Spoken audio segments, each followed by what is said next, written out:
Lecture du livre La grande controverse d'Ellen White. Chapitre 10. Les progrès de la réforme en Allemagne.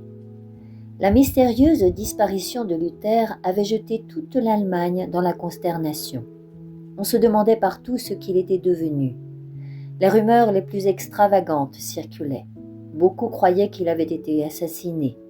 Il était pleuré, non seulement par ses partisans déclarés, mais aussi par des milliers de gens qui n'avaient pas encore ouvertement pris position pour la réforme. Et plusieurs juraient solennellement de venger sa mort. Les dignitaires catholiques virent avec terreur à quel point l'opinion publique leur était hostile. Après s'être réjouis de la mort présumée de Luther, ils ne tardèrent pas à désirer se mettre à l'abri de la colère du peuple. Les ennemis de Luther n'avaient pas été aussi déconcertés par ses actes les plus retentissants qu'ils ne l'étaient par sa disparition. Ceux qui, dans leur rage, avaient cherché à détruire le hardi réformateur étaient épouvantés maintenant qu'il n'était plus qu'un captif. « Le seul moyen qui nous reste pour sauver notre cause, disait l'un d'eux, c'est d'allumer des torches, d'aller chercher Luther dans le monde entier et de le rendre à la nation qui le réclame. » Extrait de Histoire de la Réforme du XVIe siècle, livre 9, chapitre 1 de Merle d'Aubigné.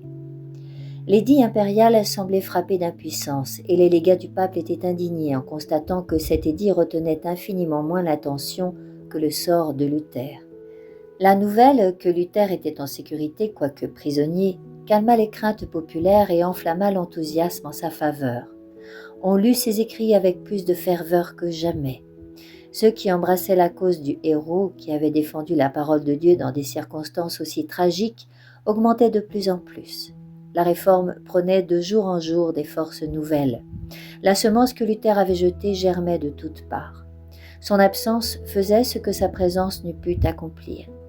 En outre, ses collaborateurs sentaient sur eux une plus grande responsabilité maintenant que leur chef leur était enlevé. Animés d'une foi et d'une ardeur nouvelle, ils redoublaient d'efforts pour que l'œuvre si noblement commencée ne soit aucunement entravée. Mais Satan ne restait pas inactif. Il tenta ce qu'il avait toujours fait dans les mouvements de réforme, tromper et détruire le peuple en leur présentant une contrefaçon à la place de la vérité. De même qu'il y avait de faux Christ au 1er siècle de l'Église, il s'éleva de faux prophètes au 16e siècle. Quelques hommes, vivement impressionnés par l'agitation qui régnait dans le monde religieux et s'imaginant avoir reçu des révélations spéciales du ciel, se dirent élus de Dieu pour parachever l'œuvre de réforme ébauchée par Luther. En réalité, ils démolissaient ce que le réformateur avait édifié, rejetant le grand principe qui était le fondement de la réforme, la parole de Dieu comme unique règle de foi et de vie. Ils substituaient à cette règle infaillible et immuable la norme variable et incertaine de leurs propres sentiments et de leurs impressions. Or, dès que l'on supprime la grande pierre de touche de l'erreur et du mensonge, rien n'empêche plus Satan de dominer à sa guise sur les esprits. L'un de ces prophètes prétendait avoir reçu ces instructions de l'ange Gabriel. Un étudiant qui se joignit à lui abandonna ses études en déclarant que Dieu lui-même l'avait investi de sagesse pour expliquer sa parole. D'autres, naturellement enclins au fanatisme, s'associèrent à eux. Le ministère de ces enthousiastes provoqua de grands remous. La prédication de Luther avait fait éprouver partout le besoin d'une réforme, et maintenant, des âmes réellement honnêtes étaient séduites par les prétentions des nouveaux prophètes. Les chefs du mouvement se rendirent à Wittenberg pour exposer leurs prétentions à Mélenchon et à ses collègues. « Nous sommes envoyés par Dieu pour enseigner le peuple, dirent-ils. Nous avons avec le Seigneur des conversations familières. Nous connaissons les choses à venir. En un mot, nous sommes apôtres et prophètes et nous en appelons au docteur Luther. » Ibid, livre 9, chapitre 7. Les réformateurs furent étonnés et perplexes. Il y avait là un élément qu'ils n'avaient jamais rencontré, et ils ne savaient quelle ligne de conduite adopter. « Il y a, disait Mélenchon, des esprits extraordinaires dans ces hommes, mais quels esprits ! D'un côté, prenons garde d'éteindre l'esprit de Dieu, et de l'autre, d'être séduits par l'esprit de Satan. » Ibid, livre 9, chapitre 7. Les fruits du nouvel enseignement devinrent bientôt manifestes. Les gens étaient amenés à négliger la Bible et même à la rejeter entièrement. La confusion envahit les écoles. Méprisant toute discipline, les étudiants abandonnaient leurs études et quittaient l'université. Des gens qui se croyaient appelés à ranimer et à diriger l'œuvre de la Réforme ne réussissaient qu'à la conduire au bord de la ruine. Reprenant confiance, les romanistes s'écriaient avec joie « Encore un dernier effort et tous seront pour nous ». Ibid, livre 9, chapitre 7. Apprenant ce qui se passait, Luther, très alarmé, écrivit à sa retraite de la Wartburg. « Je me suis toujours attendu à ce que Satan nous envoie cette plaie. » Ibid, livre 9, chapitre 7. Discernant la véritable nature de ces soi-disant prophètes, il vit le danger qui menaçait la cause de la vérité. L'opposition du pape et de l'empereur ne lui avait pas occasionné autant de perplexité et de soucis. Des rangs même de la Réforme sortaient ses pires ennemis. Les vérités mêmes qui lui avaient apporté la joie et la consolation suscitaient maintenant des disputes et jetaient la confusion dans l'Église. Dans son œuvre de réforme, Luther avait été poussé par l'Esprit de Dieu plus loin qu'il ne l'avait prévu. Il n'avait pas dans l'idée de prendre de telles positions, ni d'opérer des changements aussi radicaux. Il n'avait été qu'un instrument entre les mains du Tout-Puissant. Cependant, il avait souvent tremblé pour les résultats de son œuvre. « Si je savais, avait-il dit, que ma doctrine nuisit à un homme, à un seul homme, humble et inconnu soit-il, ce qui ne peut être car elle est l'Évangile même, plutôt 10 fois mourir que de ne pas me rétracter. » Ibid, livre 9, chapitre 7. Et maintenant, Wittenberg même, le centre de la Réforme, tombait rapidement au pouvoir du fanatisme et de l'anarchie.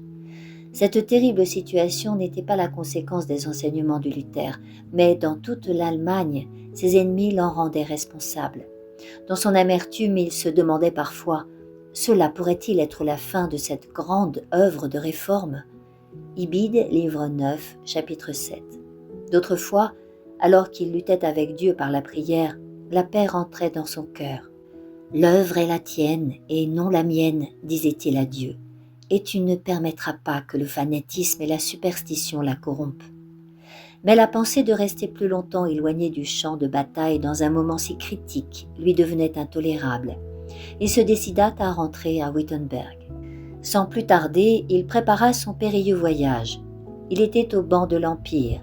Ses ennemis avaient le droit de le tuer. Ses amis ne devaient ni l'assister ni lui donner asile.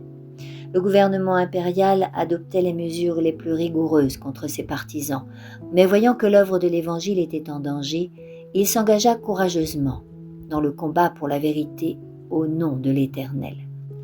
Dans une lettre à l'électeur, après avoir annoncé son intention de quitter la Wartburg, il ajoutait « Il faut que votre Altesse sache que je me rends à Wittenberg sous une protection plus puissante que celle d'un prince ou d'un électeur. Je ne pense nullement à solliciter le secours de votre Altesse, et bien loin de désirer qu'elle me protège, je voudrais plutôt la protéger moi-même. Si je savais que votre Altesse voulut ou put me protéger, je n'irais pas du tout à Wittenberg. Aucune épée ne peut venir en aide à cette cause. C'est Dieu seul qui doit agir, sans secours ni concours humain. C'est celui qui a le plus de foi qu'il protège le plus. Ibid, livre 9, chapitre 8. Dans une seconde lettre, écrite en chemin, il déclarait « Je suis prêt à adopter le déplaisir de votre Altesse et la colère du monde entier. Les habitants de Wittenberg ne sont-ils pas mes brebis? N'est-ce pas Dieu qui me les a confiés? Et s'il le faut, ne dois-je pas, pour eux, m'exposer à la mort? Je crains d'ailleurs de voir éclater en Allemagne une grande révolte par laquelle Dieu punira notre nation. » Ibid, livre 9, chapitre 7. C'est avec prudence et humilité, et pourtant avec une grande fermeté, qu'il se remit à la tâche. « C'est par la parole qu'il faut combattre, disait-il, par la parole qu'il faut renverser et détruire ce qui a été fondé par la violence. Je ne veux pas qu'on emploie la force contre les superstitieux, ni contre les incrédules. Nul ne doit être contraint. La liberté est l'essence même de la foi. » Ibid, livre 9, chapitre 8. Le bruit ne tarda pas à se répandre dans Wittenberg que Luther était de retour et qu'il allait prêcher. On accourut de toutes les directions et l'église fut bientôt comble. Le réformateur monta en chaire, instruisit, exhorta, censura avec une grande sagesse et une grande douceur. Parlant de ceux qui avaient eu recours à la violence pour abolir la messe, il déclara « La messe est une mauvaise chose, Dieu y est opposé. Elle doit être abolie, et je voudrais qu'elle fût dans le monde entier remplacée par la scène de l'Évangile, mais que l'on n'en arrache personne avec violence. C'est à Dieu qu'il faut remettre la chose. C'est sa parole qui doit agir et non pas nous. Vous demandez pourquoi ? Parce que je ne tiens pas les cœurs des hommes dans ma main comme le potier tient l'argile dans la sienne. Nous avons le droit de dire, nous n'avons pas celui d'agir. Prêchons, le reste appartient à Dieu.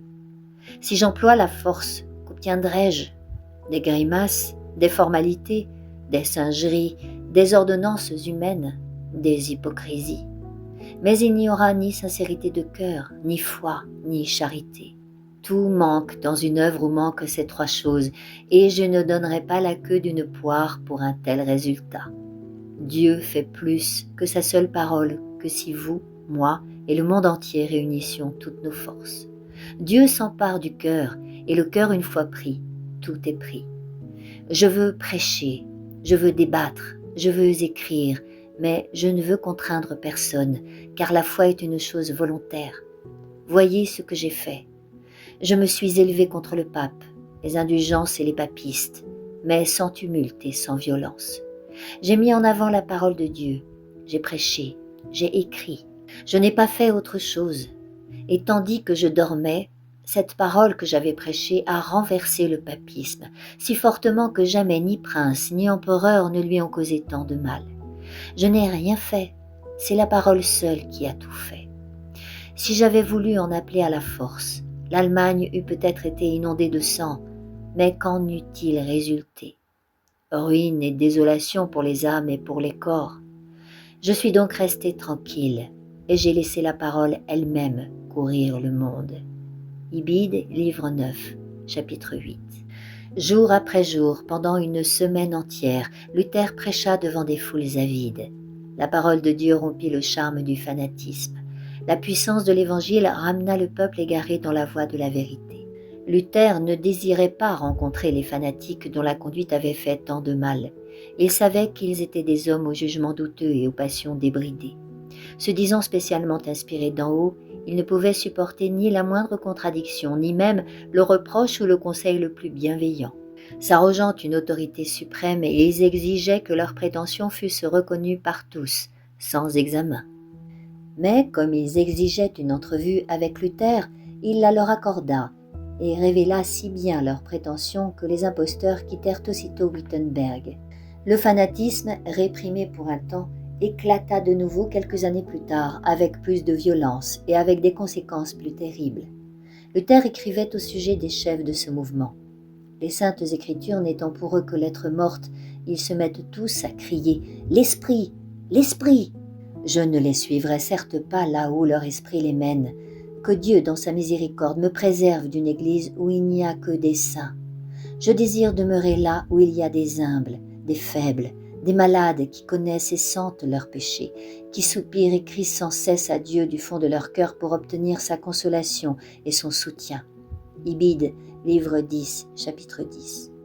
Thomas Münzer, le plus actif de ces fanatiques, était doué de grands talents qui, sagement employés, lui eussent permis de faire du bien. Mais il n'avait pas appris les premiers principes de la véritable religion. Possédé du désir de réformer le monde, il oubliait, comme tous les enthousiastes, que la réforme devait commencer par lui-même. Ibid, livre 9, chapitre 8. Ambitieux, il n'admettait aucune direction, pas même celle de Luther. Il déclarait qu'en substituant l'autorité des Écritures à celle du pape, les réformateurs n'avaient fait que ramener la papauté sous une nouvelle forme. Il prétendait être divinement envoyé pour établir la vraie réforme. Celui qui possède cet esprit, disait-il, possède la vraie foi, quand même il ne verrait jamais les Écritures dans sa vie. Ibid, livre 10, chapitre 10. Joués de leurs impressions, ces docteurs fanatiques considéraient toutes leurs pensées et leurs élans comme la voix de Dieu. Ils se laissèrent aller aux pires extrémités, jusqu'à jeter la Bible au feu en disant « La lettre tue, mais l'esprit vivifie ». Les enseignements de Munzer donnaient toute satisfaction à ceux qui demandaient du merveilleux, en même temps qu'ils flattaient leur orgueil en plaçant virtuellement les idées et les opinions humaines au-dessus de la parole de Dieu. Des milliers de gens se rangeant à sa doctrine, il dénonça bientôt tout ordre dans le culte public et déclara que rendre obéissance au prince, c'était vouloir servir Dieu et Bélial. Le peuple, qui commençait à rejeter le joug du pape, devenait également impatient sous le joug de l'autorité civile. Les enseignements révolutionnaires de Munzer, qui les présentait comme venant de Dieu, l'amenèrent à renoncer à toute espèce de frein et à donner libre cours à ses penchants et à ses passions. Il en résulta de terribles scènes, des émeutes et des violences, au point que les champs de l'Allemagne furent arrosés de sang. Quand il vit les résultats du fanatisme attribués à la Réforme, Luther revécut doublement les heures d'angoisse passées autrefois à Erfurt. Les princes papistes déclaraient, et beaucoup de gens étaient disposés à ajouter foi à leur affirmation, que cette révolution était le fruit légitime des doctrines de Luther. Bien que cette accusation ne fût point du tout fondée, elle ne manqua pas de lui causer une peine infinie. Que l'œuvre de la vérité fût calomniée au point d'être mise au rang du plus vil fanatisme, c'était presque plus qu'il ne pouvait endurer. D'autre part, des chefs de la révolte haïssaient Luther pour avoir combattu leur doctrine, nié leurs soi-disant inspirations divines et les avoir déclarés rebelles à l'autorité civile. Pour se venger, ils le dénonçaient comme un vil imposteur.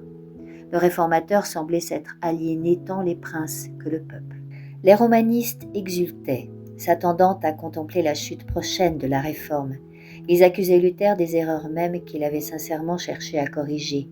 De son côté, le parti des fanatiques prétendait avoir été injustement traité, s'attirait les sympathies d'un grand nombre de gens et, comme c'est souvent le cas de ceux qui se trouvent du mauvais côté, il faisait figure de martyr.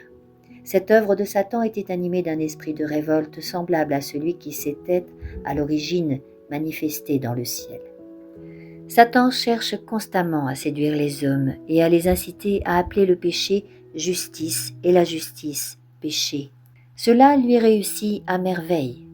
Que de fidèles serviteurs de Dieu s'exposent au blâme et à l'opprobre pour avoir défendu courageusement la vérité. On voit des suppôts de Satan loués, flattés, considérés comme martyrs, tandis que ceux qui devraient être respectés et loués pour leur fidélité à Dieu sont laissés à l'écart, objets de la suspicion et de la méfiance. La sainteté contrefaite, la fausse sanctification, continue cette œuvre de tromperie. Sous différentes formes, elle manifeste aujourd'hui le même esprit qu'au jour de Luther. Elle détourne l'attention des saintes écritures et pousse les hommes à suivre leurs propres sentiments et leurs impressions plutôt que d'obéir à la loi de Dieu. C'est un des moyens les plus efficaces de Satan pour jeter l'opprobre sur la pureté et la vérité. Sans crainte, Luther défendait la vérité contre toutes les attaques, quelle qu'en fût la provenance. La parole de Dieu s'avérait une arme puissante dans tous les conflits. Il combattait avec elle aussi bien l'autorité usurpée du pape que la philosophie rationaliste des érudits et tenait ferme comme un roc contre le fanatisme qui tentait de se joindre à la réforme. Chacun à sa façon, ses partis adverses mettaient de côté les saintes écritures au profit de la sagesse humaine, exaltée comme la source de toute vérité religieuse et de toute connaissance. Le romanisme idolâtre la raison et en fait le critère de la religion. Le romanisme réclame pour son souverain pontife une inspiration, dérivée d'une succession ininterrompue depuis les jours des apôtres, qui cache toutes les espèces d'extravagance et de corruption sous la sainteté de la mission apostolique. L'inspiration dont se réclamaient Munzer et ses collaborateurs ne découlait pas d'une source plus élevée que les divagations de leur imagination et ne reconnaissait aucune autorité divine ou humaine. Le vrai christianisme, au contraire, voit dans la parole de Dieu le grand trésor de la vérité inspirée et la pierre de touche de toute inspiration. À son retour de la Wartburg, Luther acheva sa traduction du Nouveau Testament. Peu après, l'Évangile était donné au peuple allemand dans sa propre langue.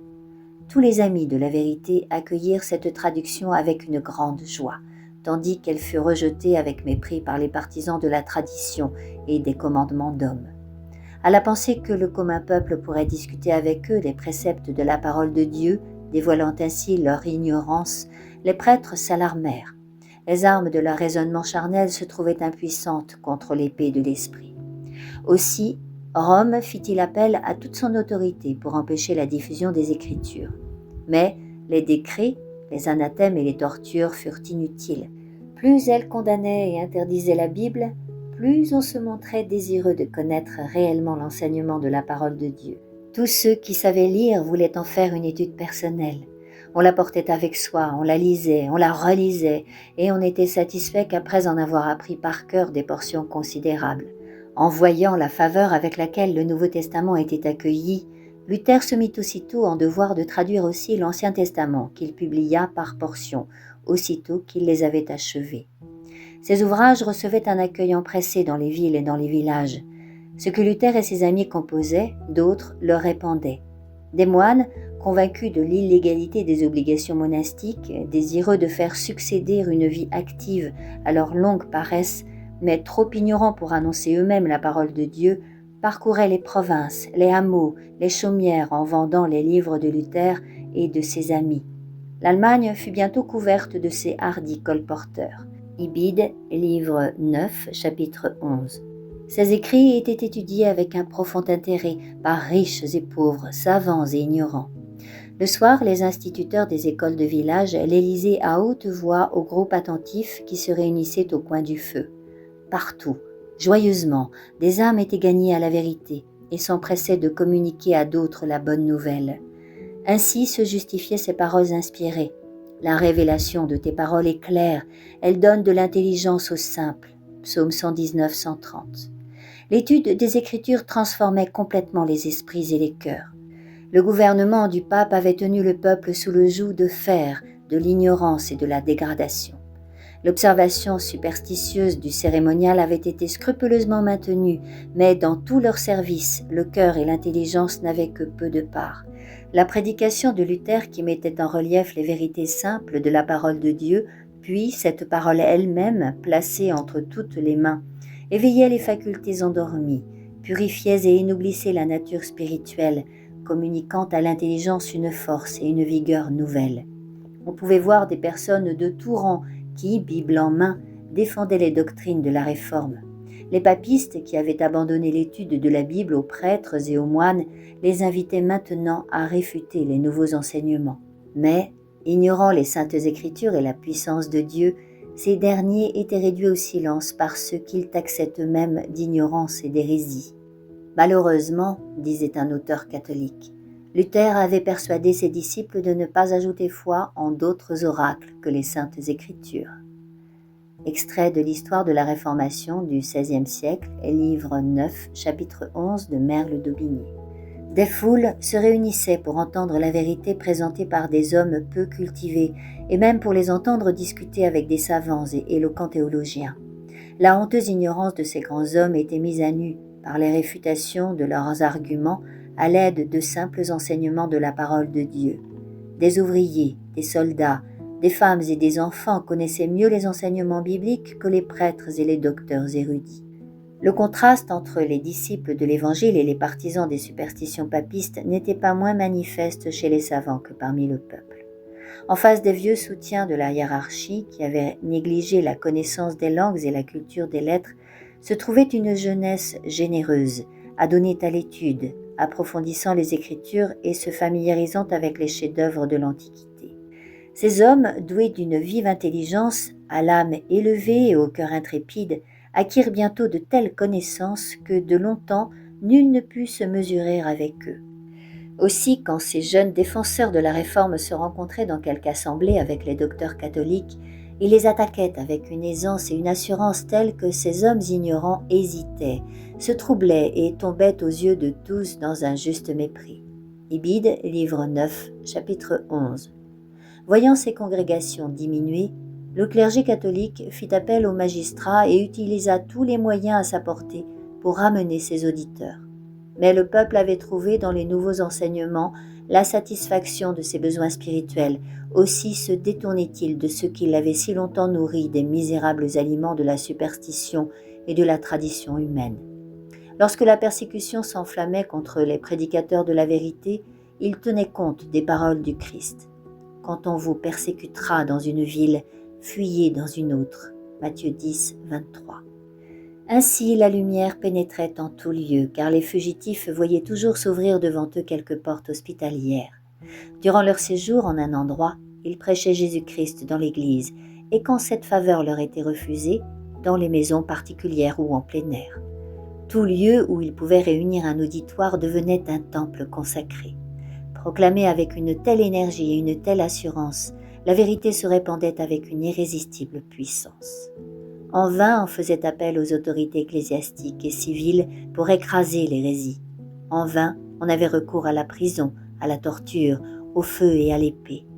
Des milliers de croyants scellaient leur foi de leur sang, néanmoins l'œuvre progressait. La persécution ne fit que contribuer à la diffusion de la vérité, et le fanatisme par lequel Satan avait tenté de la corrompre n'eut d'autre résultat que de faire éclater le contraste entre l'œuvre de Satan et celle de Dieu. Je t'invite à la suite de ce récit au chapitre 11 intitulé « La protestation des princes ». Et si tu as apprécié cette lecture, n'hésite pas à liker le petit pouce qui pointe vers le ciel afin de faire croître les audiences et à partager. Merci.